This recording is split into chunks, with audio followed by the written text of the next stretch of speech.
Karibu tena kwenye The Transition, na leo tunaenda kujadili mada ambayo inagusa kila kijana wa Tanzania. Leo tunaenda kujadili ukweli kuhusu vijana wenye ajira hapa Tanzania. Ukweli huu wa kifedha. Je, ni mshahara mdogo au ni matumizi mabaya ya kifedha ambayo vijana tunakuwa nayo? Sasa leo niko na Mr. Geoffrey Ruta, yeye ni financial analyst, ni banker, pia ni mwalimu mzuri sana wa Excel. Pamoja tunaenda kujadili na kuchanganua mada hii kujua je, lipi ni lipi? Karibu Mr. Ruta. Asante sana Messi. Sasa vijana wengi wanasema mshahara hautoshi, haukidhi mahitaji yao. Kwa uzoefu wako, tatizo ni kwamba mshahara ni mdogo au ni matumizi yao wenyewe ya pesa hawanashindwa kuisimamia vizuri? Okay. Asante sana Messi kwa swali zuri sana, na nadhani ni swali la kila mtu ambaye anaanza kazi kuwa nalo kujiuliza vizuri. Kwa experience yangu ndogo, kwa muda mmoja nimekopa benki na kufanya kazi kwenye taasisi mbalimbali, kiukweli mshahara hauja kutosha.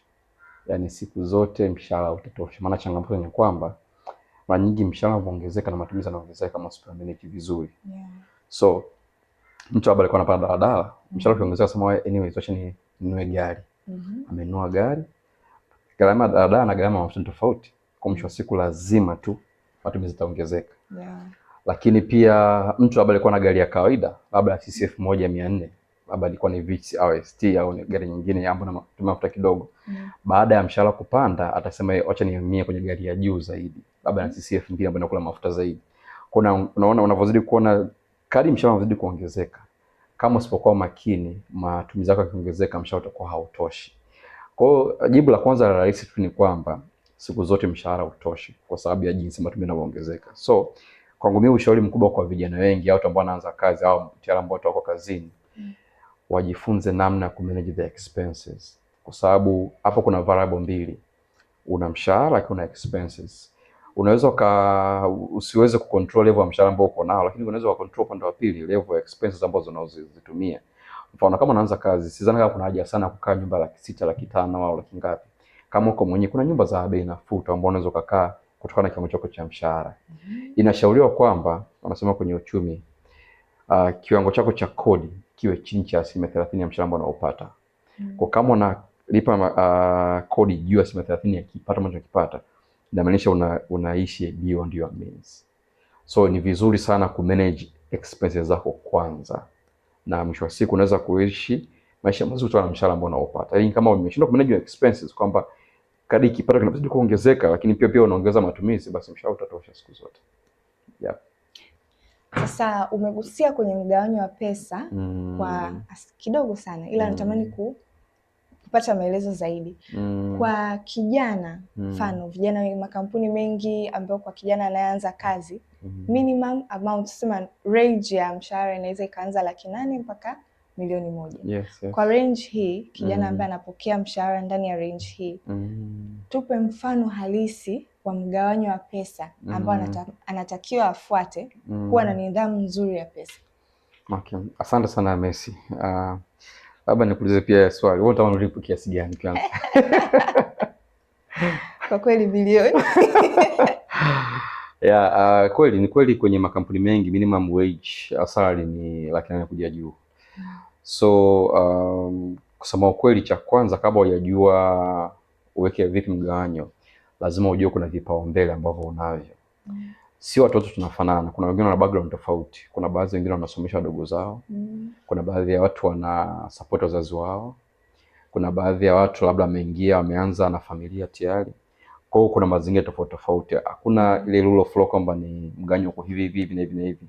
Hapana, lakini kuna baadhi ya tu core principles wao wanashauri, ikiwezekana kama unaweza kufuatilia naweza kukusaidia. Mfano kama nilivyosema swala la kwanza, ukipigia hesabu kwenye net yako, sio gross salary, kwenye net salary, angalau kiasi cha kodi yako kiwe chini ya 30%. Kikiwa juu ya 30%, kuna issue kidogo, kwa sababu it seems kwenye kiasi ambacho unakiingiza asilimia zaidi ya 30 inaenda kwenye sehemu yako ya kuishi. Na kumbuka kwenye sehemu ya kuishi kuna mambo mengi, kuna umeme, kuna maji, kuna ulinzi, kuna watu wengine wana wifi sasa hivi, kuna kuta pale analipia. So angalau yawe chini ya 30%. Kiasi kinachofuata hapo, najua kwa dini mbalimbali kuna kutoa sadaka. Ni muhimu kumkumbuka Mungu kwenye kipato chako. Na sisi kwa upande wetu tunasema kwamba Mungu ndo anatupa nguvu ya kupata utajiri. So utaseti aside labda 10% kwa ajili ya kupeleka labda fungu la 10 kwenye kanisa lako. Lakini pia baada ya hapo kuna namna ya kufika ofisini. Sasa hata kama unajibana, usifike ofisini kwa kutembea, mtumishi wa Mungu. Kwa kweli utafika umechoka na kazi hujaanza. Baada ya kunukia perfume, unanukia mambo mbalimbali. So labda means ya kufika ofisini. Kwa hapa mjini, kwa maeneo ambayo naishi, maana pia bidi upige hesabu vizuri. Sio kwa una save a lot kwenye mahali pako pa kulipopanga, na alafu unakuwa consumed a lot kwenye mahali ya nauli. Kwa kuja kufanya comparison baadaye, unakuja kugundua bora ningepanga kwa kiasi hichi hapa, lakini uka karibu na ofisini. So pia kwenye ofisini kama kwa eneo la kawaida maybe unaweza kaenda kwa shilingi 5,000 kurudi kwa shilingi 5,000. Mfano kama eneo la unakaa kuna pikipiki unapanda vyombo vya usafiri kwa at least labda hapo. Lakini pia eneo jingine kuna swala lako la kula ofisini. Kama unaanza kazi na bado labda una very tight budget, mimi nashauri kuwa makini sehemu ambapo unapokula pia. Maana saa uko ofisini lakini kama unaingiza 400,000 mpaka 1,000,000, lunch yako nakula 20,000, hapo kuna changamoto. Kwa wiki. Yes, you can see. Kuna mtu mmoja alisema kwamba mshahara ukiingia mtu anakula kuku. Baada ya wiki moja wiki mbili anaanza kula dagaa. Baada ya wiki inayofuata anaanza kutembea kama kuku. So I think even vitu vya kuviavoid, kama una uwezo, kuna sehemu nzuri unaweza kula vizuri chini ya shilingi 10,000, unaweza kula vizuri tu. Na kama sio lazima sana, mimi kuna baadhi ya mabosi wangu wana kipato kikubwa tu, lakini wanabeba chakula kuja ofisini. Unakuta akiingia ofisini na lunch box yake, labda mama amemwekea breakfast, amemwekea chakula cha mchana pia bana juice kidogo. Inamsaidia kusave gharama, lakini pia inamsaidia kula healthy. Unajua sasa hivi kuna mambo mengi. Kwa hiyo unakuta anafanya vitu vile na save gharama kwamba anu chakula mchana, lakini pia anakula pia healthy, chakula kizuri. So kama unaweza kubeba chakula kuja nacho ofisini pia kupunguza gharama ambazo unaziona. Lakini pia unaweza kuwa na malengo ya kusoma labda. Una malengo ya kusoma au na malengo ya kujenga na vitu kama hivyo. Mimi nashauri pia kitu kingine hapo cha msingi sana. Lazima ufanye savings. Yaani saving jambo la msingi. Saving inakusaidia sana wewe kutokuwa mtu wa kukopa mara kwa mara. Mara watu wengi, nimeona vijana wengi unakuta ikitokea changamoto badala ya kuwa na kutoa kwenye saving yake anaenda kukopa. By experience ukienda kukopa kwa mtu uko nje kwa sababu anakopesha, riba zoni ya 20% mpaka 30%. Kwa unashangaa unachukua labda 100,000 unakuja kurudisha 130,000. Ukichukua 1,000,000 unarudisha 1,000,000 labda na 300,000. Kwa hiyo bado nakuwa na inakula kile kipato chako. Kwa hiyo pia ni jambo la msingi. Lakini pia jambo jingine ambalo pia nadhani la msingi, kutokana na background mbalimbali ambazo tumetokea, kuna baadhi ya watu wengine lazima wasomeshe wadogo zao, wasomeshe wa support wazazi kwa namna mbalimbali. Kwa I think it is key pia kutenga katika hilo swala. Lakini pia kitu cha mwisho ambacho nadhani pia kiweza kati msingi yako mengi katika kupanga budget, lakini nadhani inaweza kaa ni moja wapo ya key. Jitahidi sana kujenga pia pamoja na kufanya savings zako, pia tenga ile emergency. Maana zikala labda una save kwa ajili ya kujenga au kusoma, lakini pia kuna pesa nyingine unaweka pembeni kwa ajili ya emergency. Mfano au emergency au social issues. Tunaishi katika jamii ambapo Kiafrika tunaishi kama kijamaa pia. Mtu labda mtu ameoa, mtu labda na changamoto amepata kumsaidia. Usipokuwa na hicho kibudget pembeni mkitenga, inaweza kusababisha kipindi fulani ukawa na spend a lot labda kwa kukopa, ku spend pesa yako nyingine kwa ajili ya kusupport social issues, lakini pia kwa ajili ya emergency. Mfano mara nyingi kama umeingia ofisini tukikopa miaka 3, watu wengi walikalako 3 mpaka 5 watakuwa wanaoa. Kwa lazima kutoka na issue za harusi. So kama labda umejitengia kwenye mshahara wako labda 1,000,000 au 800,000, utakuwa na save 50 kila mwezi kwa ajili ya social issues. Inamaanisha kwa mwaka utakuwa na almost 600,000. Sawa? So kama uko na 600,000 unaweza kusema mimi kwa mwaka mzima harusi ambazo nitachanga zitakuwa 6 tu. Nyingine zilizobaki zitakuwa na hapa labda zawadi. Kwa katika ile 600,000 ambayo utakuwa umeiweka, ikitokea mtu wa kwanza labda mchango ni 70,000 utaweka, nyingine labda mchango 100,000 utaweka, lakini zikizidi 6 basi nitampa tu zawadi, sitamchangia. Itakurahisishia wewe pia kuishi kwenye means zako. Kwa kweli, maana Tanzania sana sana hatunaga ile tamaduni ya kuweka kwa ajili ya emergency. Bali kitokea nitajua itakuwaje. Yes. Sasa ni kosa gani la kifedha ambalo vijana wengi hufanya muda wao kwa kazini wanapoanza miaka wanapoanza mwanzoni kazi, miaka 2-3 ya mwanzo ile, ambalo linakuja kuwaumiza tuseme miaka 5 baadaye, wanakuja kujutia, nasema ile ningeanza vizuri au ningeanza namna hii ingekuwa mbali sana. Sasa ni makosa gani ambayo wanafanyaga sana vijana? Okay, makosa ambayo wanayafanya vijana wengi, nilichokiona kikubwa, mara nyingi ukianza kazi kuna ile issue ya mikopo ofisini, na unakuta mikopo inakuwa ni riba nafuu, labda mikopo ya miaka 5, unakuja benki zinataka kukopesha miaka 6, miaka 8. Sasa vijana wengi pia wanaanza kwa sababu anaona nataka labda hajaweka malengo yake vizuri, anakuwa tempted kuchukua mkopo mkubwa. Mwisho wa siku ule mkopo na service kwa almost miaka 7 mpaka 8. Sawa. Na kuna benki nyingine zinaenda mpaka miaka 10. Sasa unakuta labda umechukua mkopo kiasi fulani, afu shangaa marejesho ya kila mwezi labda ni 300,000 au 400,000. Unapokea mshahara milioni 1 tayari hapo ishakula 400,000. Na kama hujafanya matumizi yako vizuri na maisha hiyo 400,000, kama mkopo ambao umechukua hauendi kuzalisha, inamaanisha hiyo ndio umeenda kuisink your fund. Haitarejea. Wapo wengine ambao wanachukua mkopo kiasi hicho, anaenda kununua bond, wana invest kwenye shares na vitu vingine. That is good. Au mtu mwingine anachukua mkopo anaenda kununua kiwanja au kuanza ujenzi ili baadaye ile gharama ambayo ametenga kwa ajili ya kodi ipungue iweze kuhamia kwake. That is well good. Lakini kama hujajipanga vizuri, mimi nashauri kwa mtu ambaye anaanza, usichukue mkopo mkubwa kwanza. Jipe space kwanza. Kama unachukua mkopo, chukua mkopo mdogo, lakini kama unachukua mkopo, hata kama unachukua mkubwa, jitahidi ushaweka mipango yako vizuri kwamba huu mkopo naenda kutumia kitu hichi na hichi. Maana mtu siku sije unaenda kuchukua mkopo then unafanya vitu ambavyo add value katika maisha yako, sio asset katika maisha yako kila siku, itakula tu. Mwisho siku unaanza kupambana ofisini, unakuwa na madeni ya mzunguko kwa sababu kiasi ambacho bidii kisupport maisha yako umekichukulia mkopo. Kwa hiyo kusupport maisha yako inabidi ukope ili uweze kusupport your living ya kila siku. Mwisho siku utakuwa unakopa deni hili ili kulipa deni hili. Unakopa deni hili kulipa deni hili. Madeni. Yes, madeni. Mwisho siku unashangaa wewe ni mtu wa hata mahusiano yako na watu wengine yanaharibika sasa kwa sababu umepitisha labda rejesho na vitu kama hivyo na unakuwa mtu sio furaha ofisini.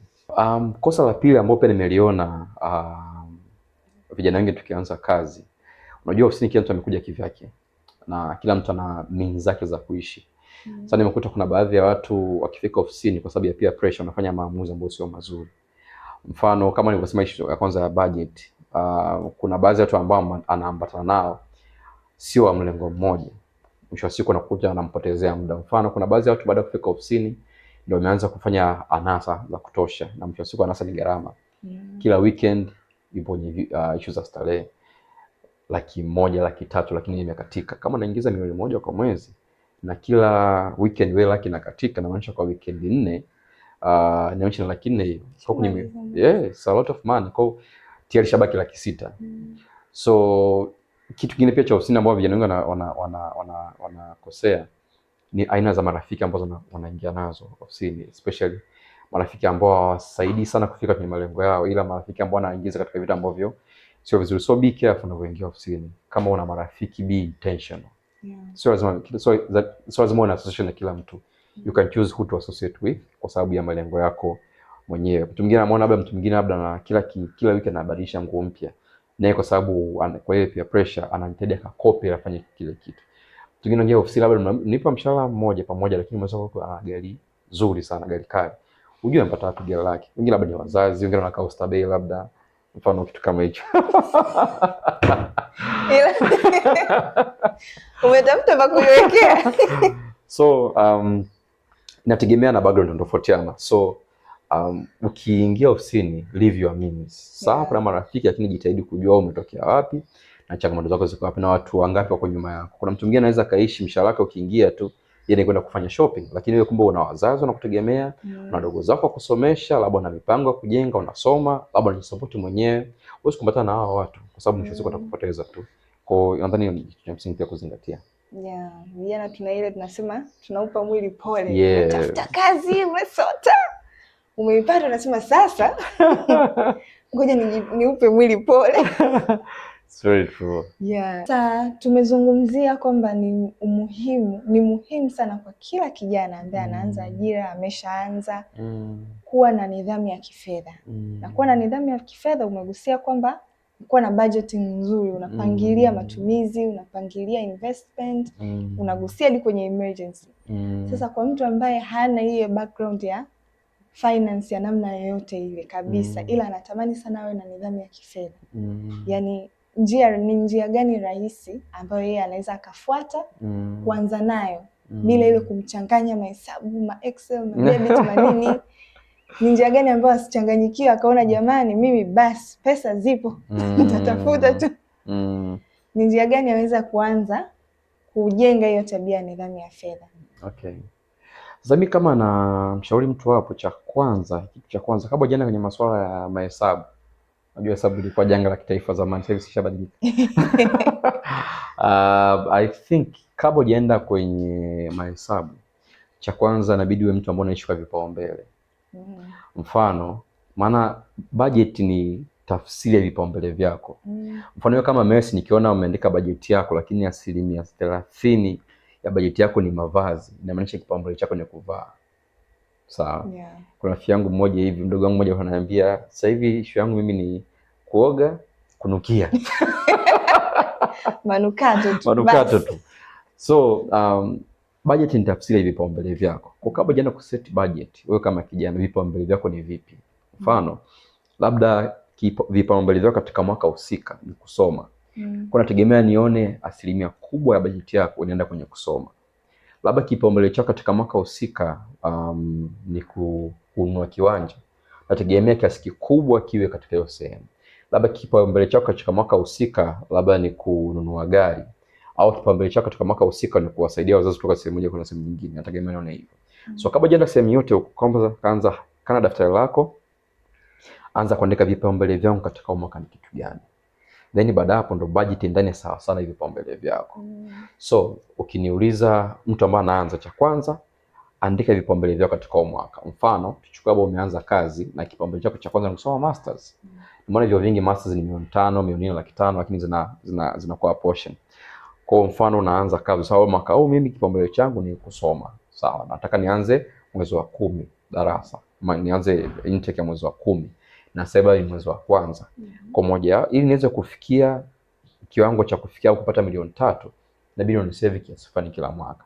Kwa cha kwanza kwenye my budget kwamba na make sure cha kwanza savings zangu labda nitakuwa na save 200,000 kila mwezi, ili ikifika mwezi fulani niwe na kiasi fulani cha kuweza kuingiza shuleni. Hicho ni kipaumbele chako cha kwanza. Kipaumbele cha pili labda ni ku make sure kwamba you look good ofisini. Usionekane kama una shida. Maana hata kama wanasema kama una shida usiache kula. Sawa, labda kipaumbele chako cha pili ni ku make sure kwamba uko presentable ofisini. Kuna baadhi ya kazi lazima uwe presentable. Yaani there is no way mimi kama banker naenda kwa mtu labda anakuja kwa Messi na kuuzia product kwamba inabidi na kuomba uwekeze pesa zako labda milioni 70, 80, milioni 100, lakini ukiangalia kichwa changu kimeinama hivi. Sawa. Chati langu limechanika. Kuna namna sio convincing. Kuna baadhi ya kazi muonekano wako ni msingi. Labda kipaumbele changu cha pili ku make sure kwamba naonekana vizuri kwenye kazi yangu. So nitaweka budget ya mavazi. Labda kila baada ya miezi 3 nitanunua hichi na hichi kwa ajili ya kuequip my wardrobe. Lakini pia labda kipaumbele chako cha 3 maybe nataka ku support wazazi kila mwezi kiasi fulani, kwa inabidi nione pia kwenye budget. So ukiwa na vipaumbele vyako vyote hivyo, ukija kwenye budget nitaanza kuweka sasa kiasi hichi hapa kitaenda kwenye hichi, kiasi hichi hapa kitaenda kwenye hichi, kiasi hapa kitaenda kwenye hichi, kutokana na kiasi ambacho nakipata. Kwa budget itakuwa rahisi sana. Bila hata kwenda kwenye masuala mengine mengi. Vipaumbele vyangu ni hivi hapa, na kila kipaumbele kinahitaji kiasi fulani. Kwenye daftari naweka kiasi hichi kitaenda kwa ajili ya kipaumbele hichi, kiasi hichi kwa ajili ya kiasi hichi kwa ajili ya hichi. Then ikifika labda kila mwezi, kila baada ya miezi 3 na evaluate. Vipaumbele viko vile vile vimebadilika. Itakusaidia kutrack pia. Maana mbona changamoto nyingine ya watu ambao wanafanya budget hawafanyi monitoring ya budget yao. Sawa, umepanga budget but you monitor kama imeenda sawa sana vile ambavyo ulikuwa umepanga. Maana kuna baadhi ya goals umeziachieve, umetick, unaingiza kipaumbele kingine ndio unaendelea. Kabisa. Umenikumbusha kuna mtu ananiambia usikubali kufanana na shida zako.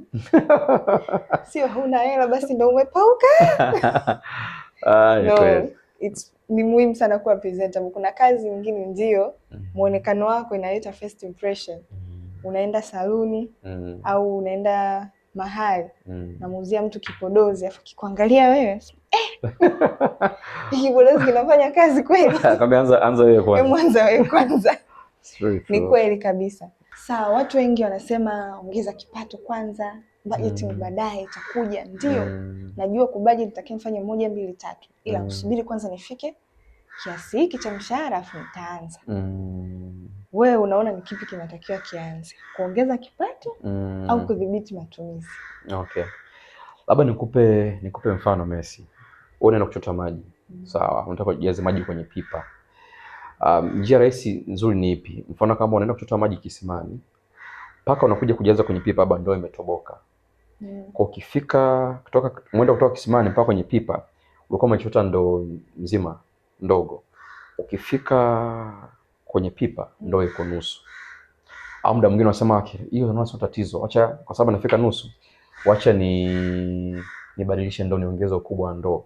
Lakini pia the same thing, ukitoka na ile ndoo kubwa mpaka unafika kwenye pipa inakuwa imefika nusu. Ingawa nusu yake itakuwa sawa sawa na ndoo ndogo ya kwanza. Kwa ni kweli umeongeza ukubwa wa ndoo na maji ambayo ulikuwa unachukua, lakini yakifika kwa imetoboka. So kinaweza mswali mimi kwangu naweza nikasema kabla hujataka kuongeza kile kipato chako, lazima ujifunze kutumia vizuri kilichopo. Hata Biblia inasema kwamba ukiwa mwaminifu kwenye machache Mungu anakuweka katika mengi pia. So before hujataka kuongeza kipato, hichi ambacho unacho unakitumiaje? Mimi nimeshuhudia pia baadhi ya marafiki zangu ambao walikuwa wanasema acha niongeze mshahara nitafanya maendeleo.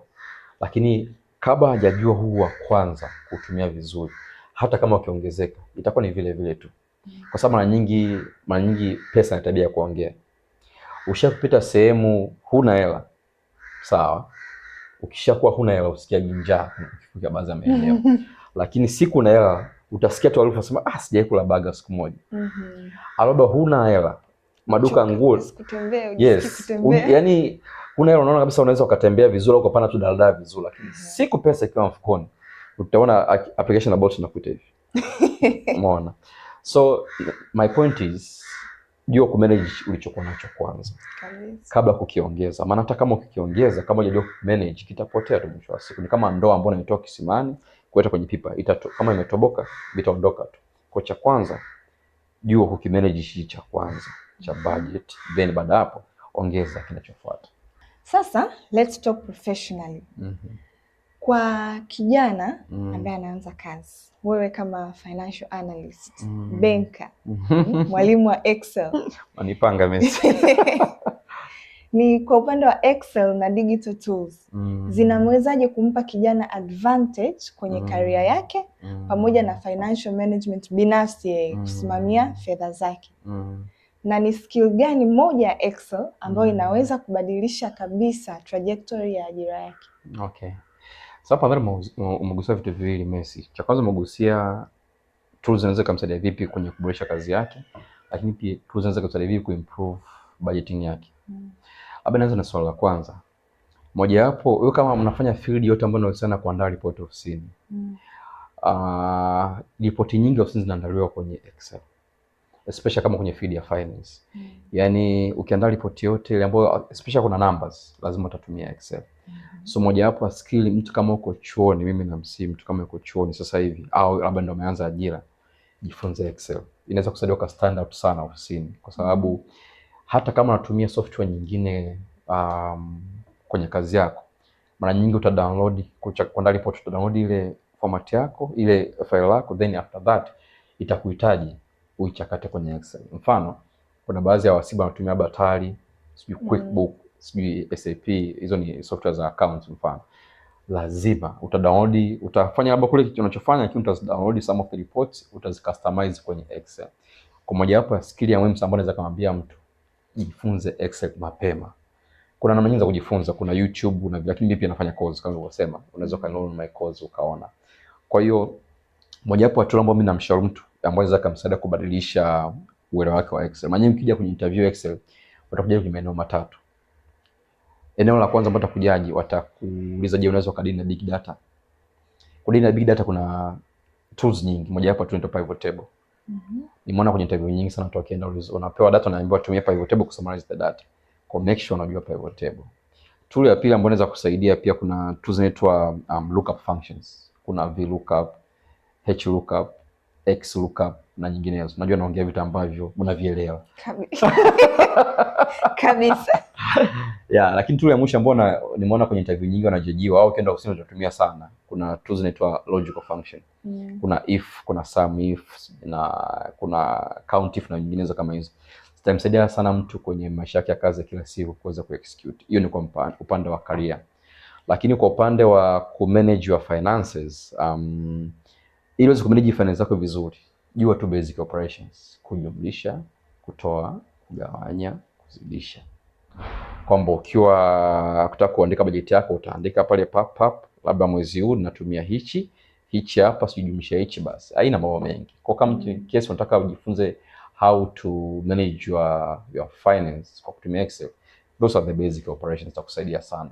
Lakini pia nimeona ili kuwa kuwa handy kidogo, kuna software pia ambazo zimekuwa introduced sasa hivi nyingi kwa manage finance zako. Kuna software inaitwa Moneylover, inakusaidia mfano kama unaweza kufungua, inakuwa kama ni software ambayo inakupa urahisi wa kufanya budgeting, lakini pia kutrack your expenses. Mfano kama umeplan labda unaingiza $1,000,000, unaingiza by income yangu sasa ni $1,000,000 hii hapa. Kila tumizi ambalo unalifanya unaweza kuliweka pale. Sawa? Na kila tumizi unaweza kwenye category fulani. Mfano labda mwezi huu labda usafiri nitumia about, unaweza kaweka. Mwisho siku unaweza kafika mwisho mwezi ukajipima, je, kiasi gani unakitumia katika sehemu fulani, na labda mfuko wako unavuja au uvuji. Mfano nikupe mfano. Kuna kipindi mimi nilikuwa napenda sana kutumia mobile money hizi. Unatoa la benki unatumia kwenye simu. Lakini after time kuja kugundua natumia kiasi kikubwa sana kwenye transaction fees. Watu hawajui tu, lakini ile inakula kusema kweli. Mtu akwambia nitumie na kutolea. Ukizijumlisha zile na za kutolea zile, ungeweza kufanya kitu kingine vizuri tu. Kwa hiyo kadibidi nitafute benki au nitafute service provider ambaye ananisaidia kusave hiyo gharama ya transaction fee. Or else niwe mtu wa kutumia sana cash kuliko kutumia sana kumtumia mtu hela kwenye simu. Kwa kama namlipa mtu ni bora nimlipe mtu kwa kutumia cash, au labda nitumie hiyo benki ambayo inanisaidia sana, sitaisema. Ambayo inanisaidia sana mimi kusave zile gharama za kuwatumia watu za makato. Na that is very key kwa mtu yoyote. Yeah. Kumekuwa na changamoto ambayo niseme sio ni changamoto, kwa upande mwingine ni fursa, kwa upande mwingine ni changamoto. Kuna kitu kinaitwa simu za mikopo nini. Hizi kwa upande mwingine ukiangalia ni fursa. Sema hapa napata simu huku naendelea kuilipia kidogo kidogo. Ila ukitazama upande wa pili inakuja kukuumiza sana kifedha. Yes. Unalizungumziaje? Hapa nikupe mfano. Kuna mojawapo ya rafiki yangu ofisini. Unajua kuna mikopo ya online, unajirejista tu alafu unaweka ID yako ya NIDA. Then collateral yako kukopa ni namba zako za simu. Hakujua kama ina madhara. Sasa bahati mbaya alipitisha rejesho. Walichofanya wale washikaji, walituma contact zake zote kwamba huyu mtu tunamdai na amekuweka kama mdhamini. Mpaka kwa bosi wake. Ilibidi aitwe. Umenikaje mdhamini bila my consent? Sawa. So hii mikopo tunaona ni vizuri, yani kama una shida tu unaweza kuingia kwenye app, mwambie tu mkopo chap chap, weka tu NIDA, kumbe namba zako za simu ndio wadhamini wako. Kwa wale watu usipolipa watatuma message kwa watu wako mpaka utalipa tu. Na watu wengine imesababisha paka kuwa mahusiano kuharibika na wenzao kwa sababu how comes mwenyewe kama mdhamini akatujaniambia. Na pata picha wanaandika na kiasi ambacho umekopa. Jamaa sio kama mkopa 30 amechoa kurejesha. Kwa sasa watu wote tumejua kama ulikopa 30 na watu tuna taarifa na tumetoa message. Kwa sio kitu kizuri. Ile pia kitu kingine ambacho watu hawajui, gharama ya wewe kukopa ni ile interest. Na ile interest inaweza kaa inachajua daily, monthly au kwa mwaka. Sawa. So mikopo mingi ambayo ni form ambayo BOT ina regulate, riba zake ni nafuu. Lakini hizo za mtaani riba nyingi sio nafuu. Kuna kucha labda kwa mwezi unabidi ulipie 20%. Sawa. Unajua ule mkopo kanao miezi 12 unakuwa umelipa zaidi ya 20%. Unatakiwa ni 20 times 12. So mimi kama kijana na mshauri kwa sasa, epuka mikopo as much as possible. Mara ile interest ambayo unailipa ni kama unamfadisha mtu, hujaitumia ile leo. Sawa, hujaitumia ile interest, hujaitumia ni kama umemfadisha tu mtu. Sasa hivi kuna matangazo mengi sana, nataka simu kwa mkopo, sio nataka nini kwa mkopo, sio nataka kitu kwa mkopo. Kama unaweza live on your means. Kama unaweza kununua simu ya 300,000, 500,000, nunua. Epuka kukopa kama hakuna ulazima, kwa sababu mikopo inakula sana pesa. Na changamoto ya kukopa ni kwamba unakuwa una enjoy pesa moja uipata. Na siku inakuja kuingia pesa, kuna mtu mwingine anakuambia kwamba kabla mshahara hujaingia umeshaisha kabisa. Kwa sababu umeingia tu mshahara pale, list ya madeni ambayo unayo tayari umeshatafuna mshahara mzima. Kwa mimi nashauri kama kijana, kama unaweza, jitahidi ku avoid mikopo as possible. Jitahidi pesa ambayo unaipokea itoshe mahitaji yako. Kama level ambayo umefika uweze kuishi nyumba ya 300,000, punguza rudi nyumba ya 150,000. Kama hujafika kwenye 150,000, punguza, zipo nyumba za mpaka za 100,000. Sawa.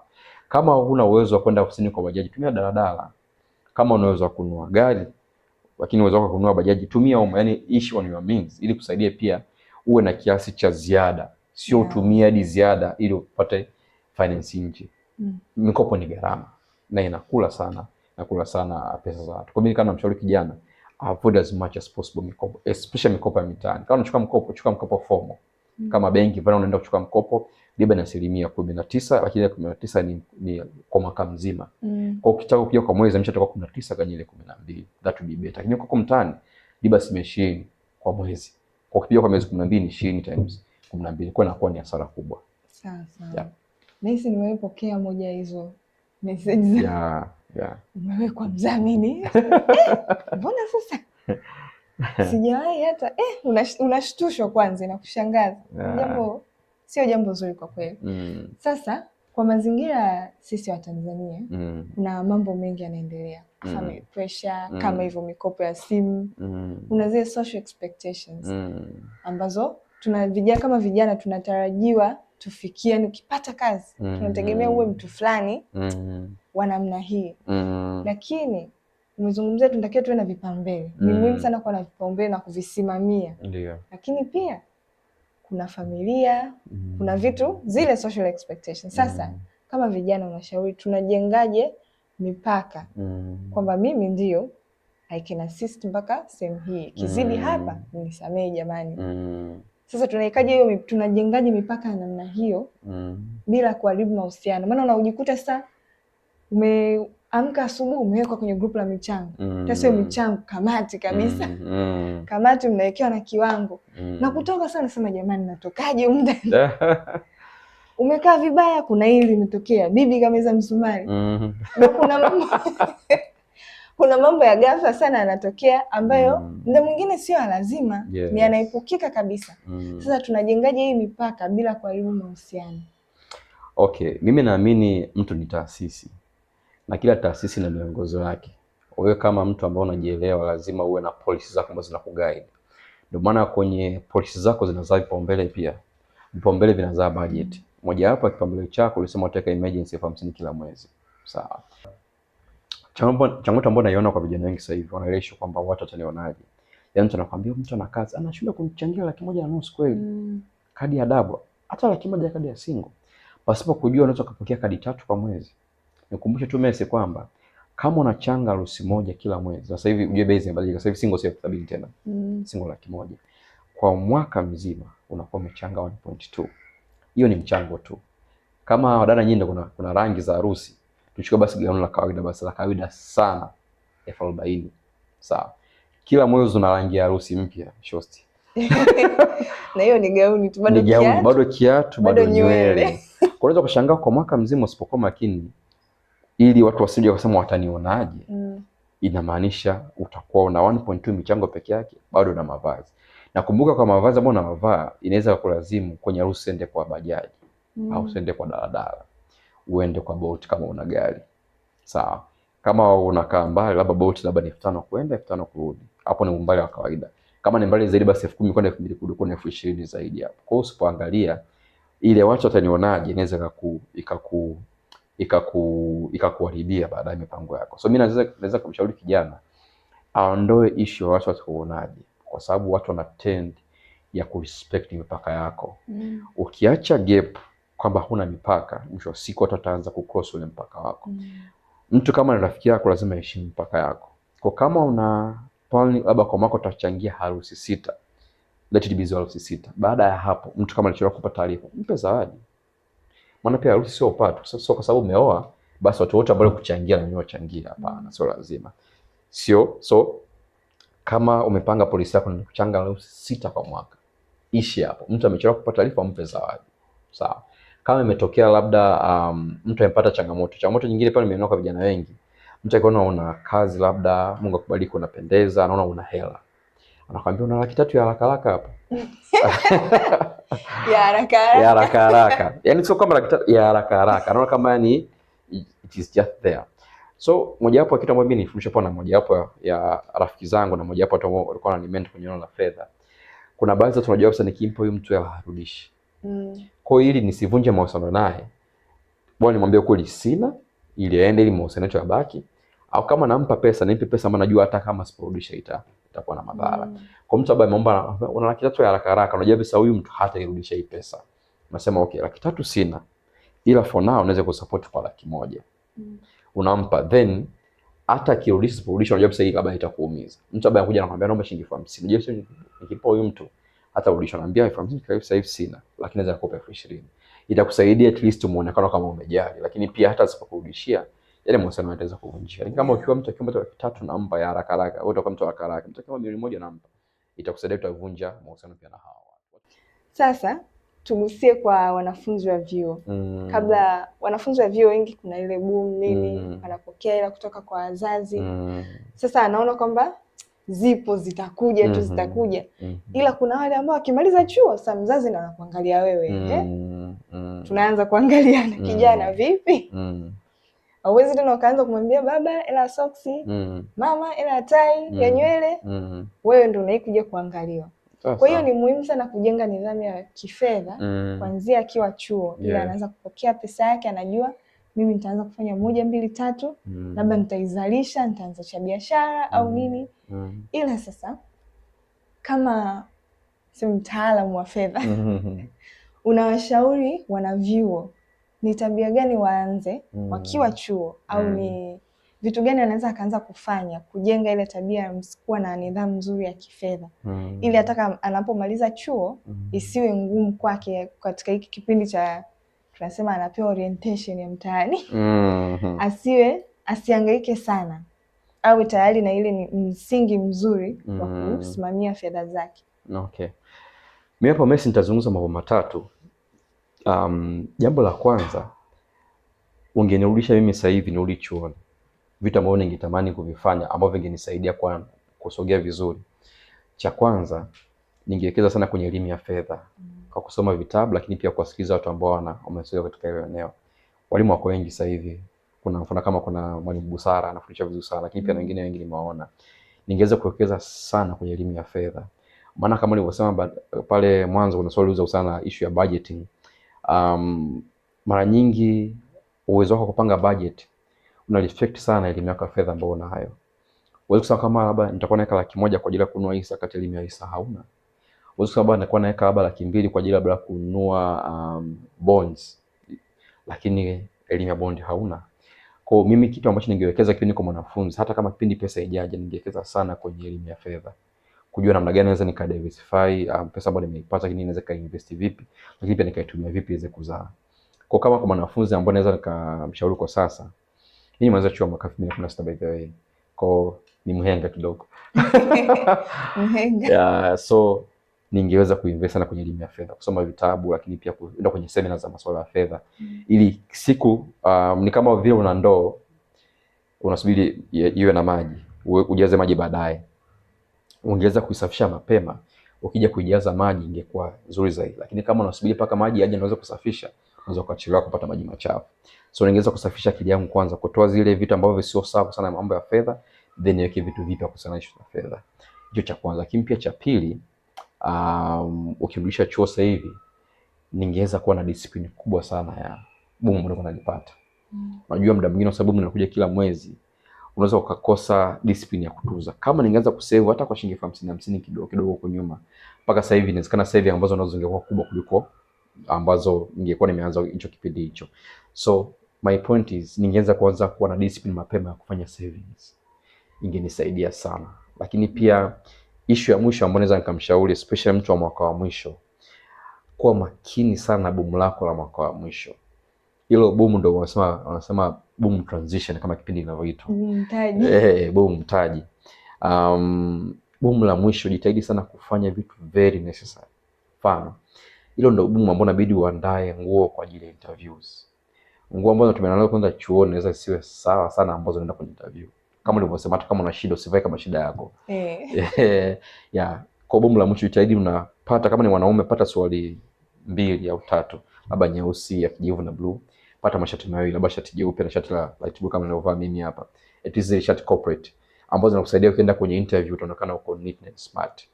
Mara nyingi kwenye interview the way unavyo dress unajua mtu mpe kazi au usimpe kazi. Umeingia tu bahati mbaya kiatu kimepinda hivi, shati hajanyooshwa. Tunasema kama mtu ameshindwa kujimanage mwenyewe kuvaa kwake, atamanage kazi yake. Lakini pia ile bomu la mwisho kwa mazingira yetu wengi ambao sio kama tuna godfather huko nyuma, ni bomu ambalo litakusaidia kukaa hicho kipindi cha kutafuta kazi. Kwa kama ulikuwa unakaa hostel, basi jitahidi angalau ile bomu likusaidia kuwa na kodi ya miezi 6. Kama kuna sio taratibu, lakini at least uwe na kodi angalau ya miezi 6.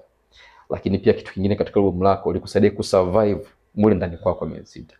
Kuna mtu mmoja ananiambia kwamba ili mwanachuo kusurvive unahitaji kama vitu 3. Uwe na mchele, uwe na jiko la gesi, uwe na mboga labda na hela ya umeme. Kwa make sure vile vitu basic ambavyo vitakusaidia kuishi katika miezi 6 kipindi unatafuta kazi inaweza ka support.